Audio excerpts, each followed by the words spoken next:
You're listening to Finance Roundtable, a podcast that focuses on demystifying your money.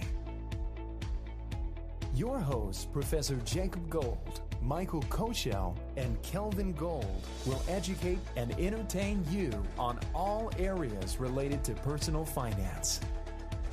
Sit back, relax, and enjoy the show. Here we are, working on our 5th episode. Hello, listener. I'm Jacob Gold. Feel free to call me Jake. Hello, everyone. This is Michael Koschel. Hi, everybody. It's Kelly. We are the hosts of the Finance Roundtable Podcast. In this episode, we are interviewing Chris Smart. I hope you enjoy the interview. I do have to say my audio was a little bit weak on this episode. Hopefully you can see past that and enjoy the episode. Enjoy. This is Finance Roundtable. Hello, listener. Boy, do I have a special treat for you today. I'll be interviewing a gentleman who is a professional voiceover talent. He's provided voiceover services to a number of major corporations, including BMW, Craftsman, Amazon, and the Ronald McDonald House.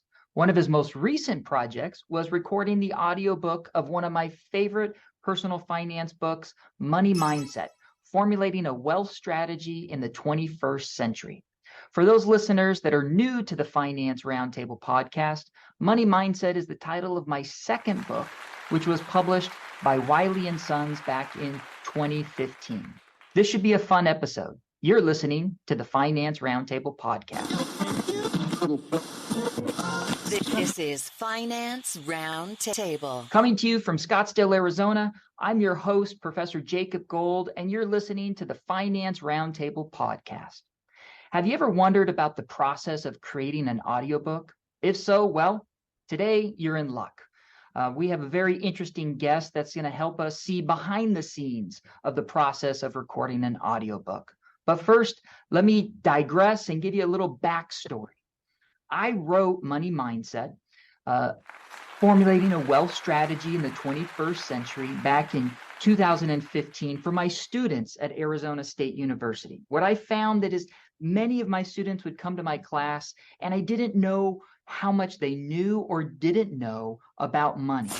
And so by writing Money Mindset, I was able to lay out my thoughts from budgeting, taxes, calculating rates of return, discussing investment theory, discussing retirement, Social Security and Medicare planning, and lastly, estate planning. And so by writing Money Mindset, I was able to have a book that all of my students could read. And the first couple of weeks of my course, I have all of my students read it. And then I know that everyone is at a same place with their financial knowledge. And then together as a group, we can dive deeper and deeper into the most important financial topics of money mindset, as well as our textbook at Arizona State University. But with that being said, over the years, I found that the book's reach can only go so far because only so many people actually read books these days. And so it was about a year ago, I reached out to my publisher, Wiley & Sons, and asked what it would take to create an audiobook for Money Mindset. I was politely told that that was not of interest to them at that time. And of course, I know that I'm a small fish in a big pond when it comes to Wiley & Sons. And so I also knew that it was just out of my control. Wiley & Sons own the publishing rights to Money Mindset. And if they said no, that is exactly what was going to happen. So I've learned in my life that when something's out of my control, I got to just let it go and keep moving forward. But it was a couple of months ago, I was online and I came across a little audio clip of Money Mindset to my surprise. And I listened to this clip and this voice was smooth, cool, collected. And I quickly said to myself, one, oh my goodness, there's an audiobook of Money Mindset. But then two, who is this guy that's reading my words? And so I quickly downloaded the audiobook, listened to it, which was a little odd hearing my own words coming out of someone else's mouth. But honestly, Chris Smart, who is our guest today, his voice carries a whole lot more clout, as well as he was able to bring the context of money mindset to a point that I feel my readers could understand what I was trying to portray better than if I had read it myself. And so without further ado, I'm really excited to introduce Chris Smart. Chris is the voice behind Money Mindset. And today we're just going to get to know him and his process, how he got involved with Money Mindset, and we'll see where this interview overall goes. So Chris, welcome to the Finance Roundtable Podcast. How you doing today, buddy? I'm great, Jacob. Really a pleasure to be with you today. The pleasure is all mine. And honestly, I've been looking forward to this for some time. We've been emailing over the last couple of months, and today is the day that I'm able to have you on as a guest, and I really appreciate you making the time. But Chris, tell us a little bit about yourself, and I'm very curious on how you got into the industry of being a professional voiceover. Yeah, so it was unlikely. It wasn't part of the plan. I actually was at my church in Las Vegas. I connected with a guy, and I had heard people would tell me, "Oh, you sound like a radio announcer," or Sure. so I had he had approached me, and he had told me, "Hey, I do voiceover. I think you could do this." And so that just started the conversation. It piqued my interest. Sure. And from there, one day went over to his studio. This was probably maybe 12 years ago, and recorded a demo in his studio. Mm-hmm. And the demo was pretty much a reel. You kind of put some scripts together. This was initially before I had really done any projects. So we're just grabbing scripts, piecing things together. He kind of coached me through it, and I dabbled with it a little bit. And then over time, I ended up just kind of having more opportunities to do it. I had one of the things that I do on the side is I'm a pastor of a church out here. I'm an assistant pastor, and I have this was something that I could do as some supplemental income. So I did that when I was out there in California, coming out here to Las Vegas, and then I began to just have more time to pursue it. And it really opened the door. I've been able to do some incredible projects. Your book was amazing. We'll talk about that, I'm sure here in a minute. But it was unique. Audiobooks are something that I do in certain situations. It's not something that I do all the time. But I am pretty selective with certain projects and work with just a handful of publishers on that. But that's initially what got me going. And it's just been a joy to be able to work with some of the clients that I've worked with. Oh man. Now, do you have a crazy story about a project that you've worked on that you kind of got into it and quickly realized, what did I get myself into? And it kind of was a storm you had to find your way through? Or would you say that because you're selective, you really try to avoid getting into situations like that? Yeah, thankfully, having a friend initially in the industry, I kind of learned from his mistakes. Mm-hmm. But there were some things early on, you're just grasping for projects. It's a pretty, saturated industry. So you have a lot of these people that are in there, and you've got certain websites now, like you've got sites called Fiverr or Upwork where you can get, and it's very easy for people to get started on there. They just get a little web mic, put something on there, and they're able to do it. So you have people reaching out from all over the world. But thankfully, for the most part, I would always tell people, let me see your script first. And if it's not anything I wouldn't want my children to listen to, I wouldn't do it. So that's kind of my rule of thumb. That probably keeps you out of trouble, right? If you look at it and you read the script and you're like, all right, I wouldn't want my kids to be exposed to this, then you kind of know yourself, I don't want to be exposed to this. So that's probably a really good filter for you.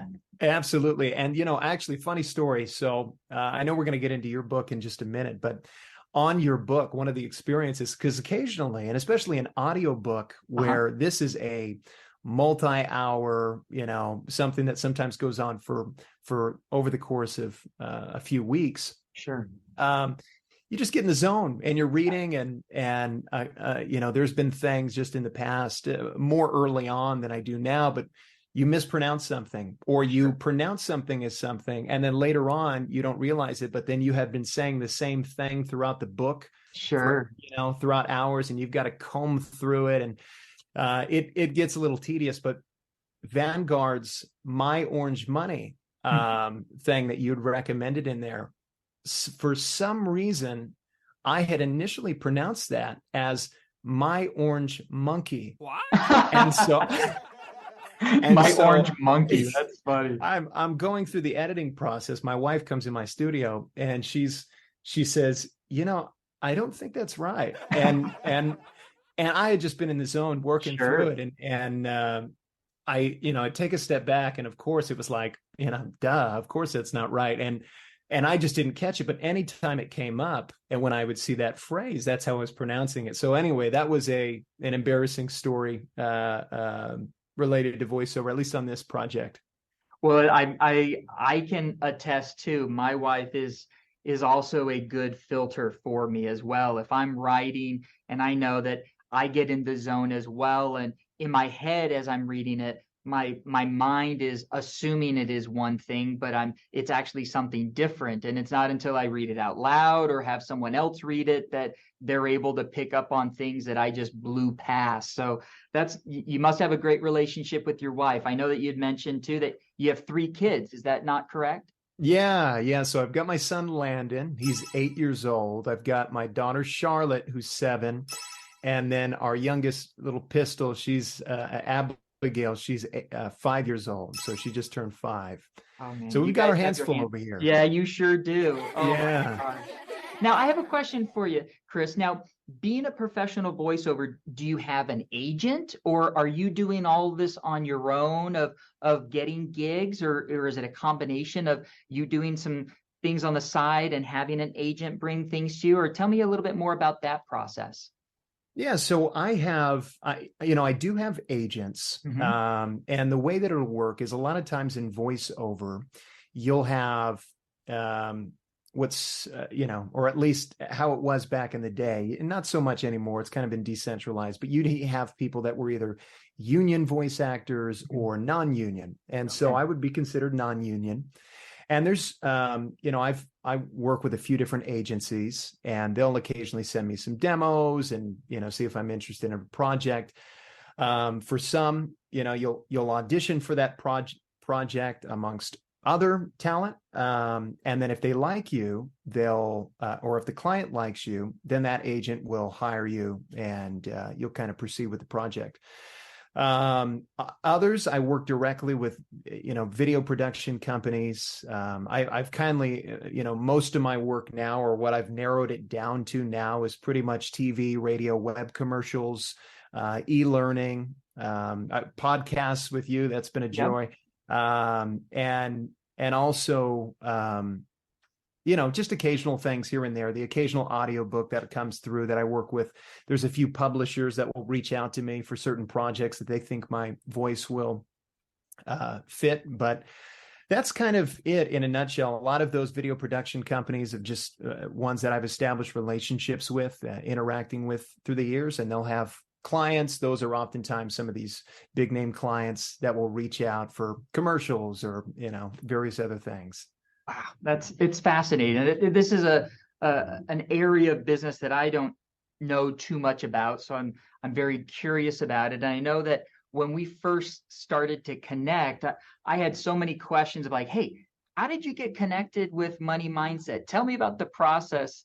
And I remember emailing you. I'm like, I know I'm coming on strong. I'm not a crazy person. I'm just really curious. But I would love to hear how you first heard about the gig and the process, and how long it took, and just walk us through kind of the experience with Money Mindset and what you took from it, what was easy or what you enjoyed or what you learned. And I think that the listeners, as well as myself, hearing it for the first time, are going to really enjoy hearing the backstory.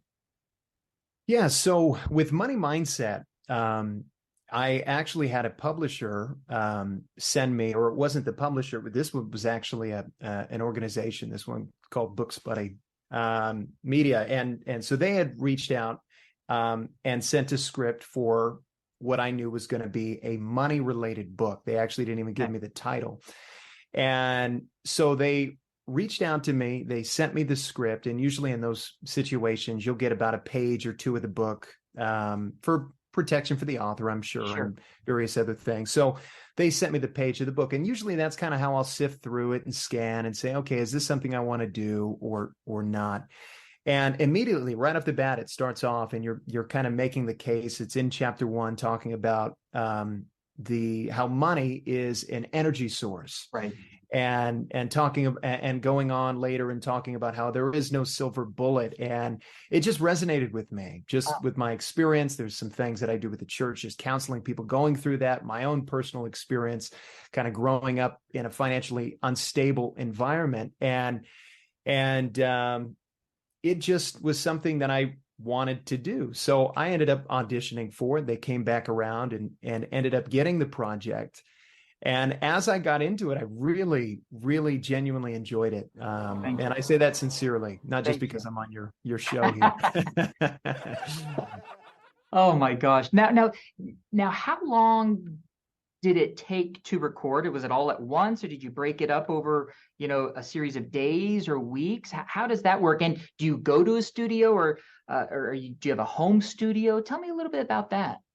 Yeah, so I built out a home studio that is, able to get studio standard audio, and I will record there. So what happens is I'll record, maybe an hour or two of audio in a day, sometimes less, depending on how many projects I'm working on in that day, because your voice can only hold up for so long. And you also want to, what happens is in some of these long form narrations, like audiobook, or even in some e-learning projects, you don't realize it, but the more that you're reading, the more the character of your voice is just kind of becoming monotone. And when you're trying to bring a script to life and really give it what it deserves, you can only really record for a certain amount of time. So this probably went on. I probably recorded this over the course of a couple weeks, and just doing bits here and there. Maybe I do an hour one day, a couple hours the next, 30 minutes one day, all depending on the day. So I break it up, and then you go back to listen, because then you have to make sure that things are consistent in the tone, in the pace. And so overall, I want to say I probably, recording time, maybe it was somewhere around 5 hours, somewhere around there, maybe less. But, that doesn't include going back and editing and reviewing. And so it's a process. Now, do you do the editing and reviewing and you send the final product, or you send the recording somewhere else and then they do the editing? I do. For now, I do. I think, if I did more audiobooks, there's been times where I've reached out to or looked at getting an assistance that will do the editing for you. Sure. But I think my tendency to want to control the product, to make sure it's quality has and just, I don't do as many audiobooks. So a lot of times if I'm doing a 45-second commercial right now, this is something that, obviously with something that short, it's much easier for me to edit and go back and look at something like that. So with as few audiobooks that I actually do, it's not really as much of an issue. Well, I do have to say, when I was listening to Money Mindset's audio version, we had never met, of course. We only met after it was already out in the world. But honestly, you really nailed the vibe that I was trying to project out to my reader, and like my stories, my even the way that I would put emphasis on a certain area. It seemed like you didn't skip a beat. It's almost like you knew exactly where I wanted to go with things. And it was interesting. I had my wife listen to a little bit of it, and initially my wife Sarah was a little like, I don't know how I feel about your words coming out of someone else's mouth. And And I said, you know what, this is a really good thing. One, I think Money Mindset will be heard by so many more people because of the audiobook version. But then two, I mean, Chris's voice is so cool, so crisp. And all it took was for her to listen for, a minute or so. And she's like, yeah, that he does a nice job. So well done. I could not have done a better job myself in reading it. And I want to thank you, because really anybody that listens to Money Mindset, the audio version, they're going to walk away, and I feel that they will have a very good experience, and I will come off in their mind more polished because of your voice. So I thank you for all your hard work on that. My pleasure. No, it's a book that's needed in the day and age that we live in. Absolutely. Thank you. I wonder too, I mean, you mentioned that you're a youth pastor, and I often feel as a certified financial planner that I'm more of like a financial counselor than a financial analyst. And I wonder if your experience of being a pastor, which with your counseling and your guidance, I would like to think that TLC that is embedded into you really comes out in your recordings as well. And I wonder if, would you say that you being a pastor has helped you kind of connect with your audience, because the way that you're able to kind of present yourself in an open and friendly way? Yeah, so actually, I'm an assistant pastor, so I'm still a preaching pastor for adults. I started off as a youth pastor, but now, so I primarily, I preach, but I also primarily counsel marriages. So that's kind of one of the issues. And that does relate, especially to what we're talking about here, because one of the, I'm sure that one of the main issues and causes for divorce and marital conflict is finances. So I'm addressing this topic constantly. And so, yeah, absolutely. I think that has definitely helped me connect with people. Also helped me just understand how to get through and in making certain points. And it gets a little complex in some of those situations. It does. Well, I know when we were emailing each other, you had mentioned that you have already introduced Money Mindset to a couple of people that you know, because you felt like it was going to be helpful for them based on what they were working through. Is that right? Absolutely. Yeah. And I plan on having it as a book in my office out there. It is definitely something that I feel everyone should read, just to get a good, well-rounded foundation of financial literacy, just to have that grounding. And no matter where you are, I mean, I counsel these marriages consistently. My wife and I had some hard-learned lessons early on in our marriage, and just growing up in situations where having parents, one in particular that really didn't have a good grasp on this until much, much later in life. And so it's definitely something that I even personally took things away from this book. Wow. I appreciate that. Yeah, it is true. I mean, life's hard to begin with. And if you haven't been introduced to money as a tool, money alone can instill fear in individuals, and it can bring out the worst in people because they don't understand it. That we tend to fear what we don't understand. And, a big purpose of mine professionally is to demystify money and to have people look at money as a tool, not as the end result of what you want your life to be represented by, on how much money you have. That's not the focus of Money Mindset or me teaching at Arizona State University or managing money for individuals. It's really to help them, as you alluded to in chapter 1, that money is an energy source, and we have to know different ways to accumulate that energy as well as to distribute that energy in the appropriate places. And if a couple or an individual can really understand that money is a tool and they know some of those tricks, then life may not be as overwhelming at times. And many times when people don't have the necessary tools, when it comes to money, they react very emotionally. And I think in general, when we make emotional decisions, many times those are not the right decisions. And so the more people know, the more informed their decisions can be, and the less they have to hit that emotional circuit breaker and end up creating more trouble down the road because of fear or uncertainty that they're trying to get through today. So that's really the hope of what money mindset is all about.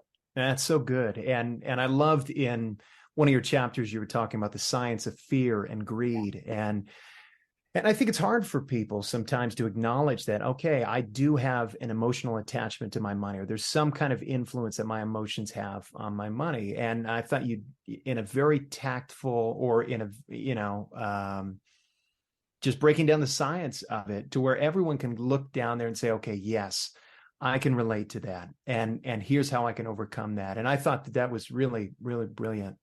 Thank you, Chris. I appreciate that. And, another point that I always try to make with my students and with my listeners of the podcast is everyone talks about living within your means, which is so much better than living beyond your means, because living beyond your means is spending more money than you're making, and therefore you're creating debt. But in order to get ahead financially, you've got to live below your means. You've got to have money at the end of the month to invest for your future self.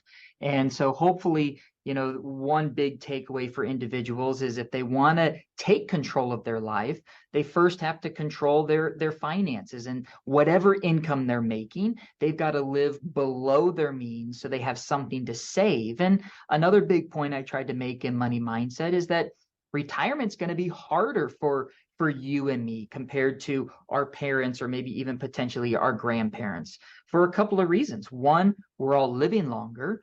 Two, Social Security is underfunded, and we can't truly assume that it will be there in its entirety in the future without drastic changes. And then three, there are just fewer and fewer pensions out there. And pensions are, a retirement magic wand, in the fact that that's money that you can never outlive. So the fact that people have more responsibility of putting money away for themselves because their employer isn't providing that income, knowing that maybe Social Security might not be as much as one thought because of our government being underfunded, and the fact that modern science is so remarkable that life expectancies are increasing, that really means that we all need to get knowledgeable and get started sooner rather than later. And there just really never is a convenient time to get started. And so that's where I was kind of hoping that audiobook of Money Mindset would be helpful for someone, because I know I do a lot of my audiobook listening when I'm running on the treadmill or I'm driving in my car. And so I feel like that audiobook is going to be able to be in people's ears, and they're going to take something away from it. And you and me, man, we both have a part in that. And I look at you on the audiobook side as being, my partner in that. And the fact that we're making a positive difference in people's lives as they listen to this audiobook. And hopefully you feel proud of that. I definitely feel proud of it. And I feel proud that, you are my voice. You are my voice for Money Mindset. And we've already had you do some sound bites for the podcast, and we're going to be incorporating those into the podcast. And I just really feel like in some way, the universe kind of put us together, and we've really kind of bonded. And I look forward to leaning into each other and doing more and more together, because I think you get me as an author and as a professional. And as crazy as it sounds, I felt a connection to you by listening to your words and with our emails and with this podcast. So I want you to know I really appreciate what you've done for me and for my clients and my students, and for those listeners out there. It's a great product. You did a great job recording it. Well, thank you. And it was really, I share your heart and the mission, what you're trying to do. And it was really a pleasure to be a part of the whole project. And like I said, with a lot of these, I'm pretty selective about some of these audiobooks. This was probably one of the most, of the latest audiobooks that I've done. And it's one of those that I plan on giving to my children, reading to my children, and helping them establish that foundation. And I really believe that strongly in it. And I don't just say that to say that on your show here, but I genuinely think it was very well-rounded, very informative, and some great things. I mean, I didn't know about when the Social Security Act and the FDR administration and the average life expectancy being 62 years old, and how much has changed. I think my grandma just passed at, I think, 90 years old recently. Wow. And it's like, you think about the gap there. So it makes you think. And one of the other things you said in your book, we were just talking about honing in on the why. And I think if you can really do that, this book helps you get to that and really form that conviction to help motivate you in the hard times, because it's not easy to keep that mentality strong and going consistently, because emotions come in and sales and everything's pulling at you, so I can't recommend it highly enough. Oh, that's so nice of you to say, Chris. Well, what are you working on right now? Is there a project that you're a commercial, an audiobook? Can you share with us what you're working on right now? Yeah, I believe so. I've got a company. There's a big water company in Georgia. I'm doing a commercial for them. Just something for the Georgia area primarily. Yep. But my brother lives in Georgia, so I'll make sure to have him keep an ear out for it. I'll send it over your way when you see Please. that. Yeah. Oh, that is great. Well, another question that I have is, now this is kind of completely off topic, but have you ever done any any cartoon voiceovers or anything like that? Not so much. I think my dad probably could do it better. I think I could if I just maybe let my pride down and got a little goofy sometimes with the microphone, but I'm kind of a one-trick pony. I have I say that in jest. There's a little versatility there, but most of my stuff is corporate, or it's casual, engaging, moving, emotional. So those are kind of where I go. Professional things have always connected. Audiobooks were great. I think if I pursued that a little bit more, I could, but I honestly, they're very, very lengthy projects. And when you get into some of the other books, I've had opportunities to do character voices. You read a book, and one of the challenges with that is, you have to remember every single character's voice. So when it pops up in the story, you've got to go back and remember how you did it the first time. So a long answer to your question, but I haven't really dabbled too much in it. I just kind of enjoy what I do, and the projects that I've been a part of. It's worked for me. My opinion is you've got a really sweet gig in the fact that you've got a studio at your house. You've done this long enough that now your name's out there and opportunities are presented to you. I know you've got 3 kids. I mean, what a nice gig to be able to go into your home studio, do some recording, and then 2 minutes later, you can be in the backyard with the kids and having a good time, and you control your space. It's a great way to have a job and be close to the family.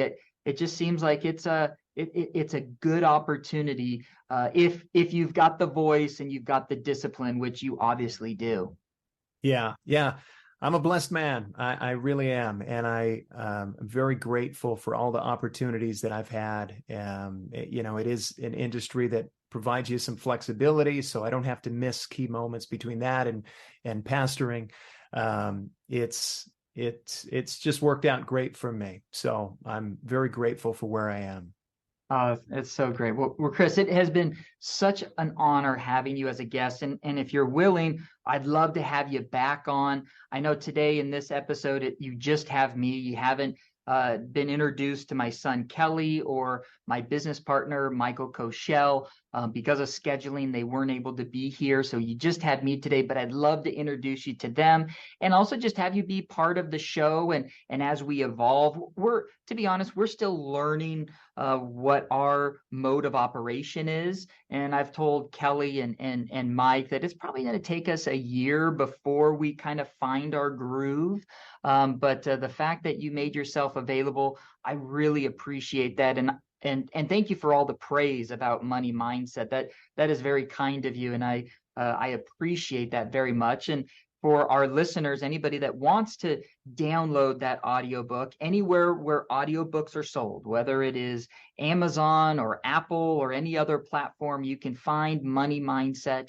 And you will quickly hear, as you've already heard through this podcast, that Chris has a great voice, and it's really fun to just put the earbuds in, sit back, and just let him take you on a journey with my words. And it's an honor to have you be the voice of Money Mindset, Chris. Thank you so very much. Well, thanks for having me on, and really thanks for all that you're doing. Oh, I appreciate that, man. And well, we'll be talking real soon, and I appreciate you making the time, and I wish you all the best for you and your family. And and also afterwards, I'll email you. I'd love to get your address. We'll send you some Finance Roundtable podcast merchandise, as well as I'll send you a Money Mindset autographed copy so you can keep it for your own personal records. And just want to show our appreciation to you. Jacob, I'd love that. That sounds great. Awesome, my man. Well, once again, thank you, Chris. Once again, Chris Smart, professional voiceover talent, was our guest today here on Finance Roundtable Podcast. So thank you, everybody, for joining us. And especially thank you, Chris, for making the time today. All right, everybody, have a wonderful day. We'll see you next time. Thank you for listening to the Finance Roundtable Podcast. Make sure to check out other episodes at www.financeroundtablepodcast.com. We also encourage you to explore www.jacobgold.com to find articles, research, videos, and more from Jacob Gold and Associates Incorporated.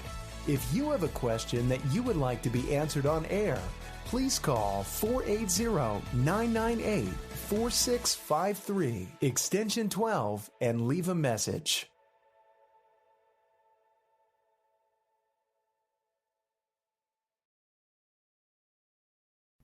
Jacob Gold and Michael Koschel are financial advisors offering securities and advisory services through Cetera Advisor Networks, LLC, doing insurance business in California as CFGAN Insurance Agency, LLC, member FINRA SIPC, a broker-dealer and registered investment advisor. Cetera is under separate ownership from any other named entity. Jacob's California insurance license 0E55425. Michael's California insurance license 0K90130. The views depicted in this material are for information purpose only and are not necessarily those of Cetera Advisor Network. They should not be considered specific advice or recommendations for any individual. Neither Cetera Advisor Networks nor any of its representative may give legal or tax advice. Kelvin Gold is a marketing associate. Registered address is 14850 North Scottsdale Road, Suite 255, Scottsdale, Arizona 85254.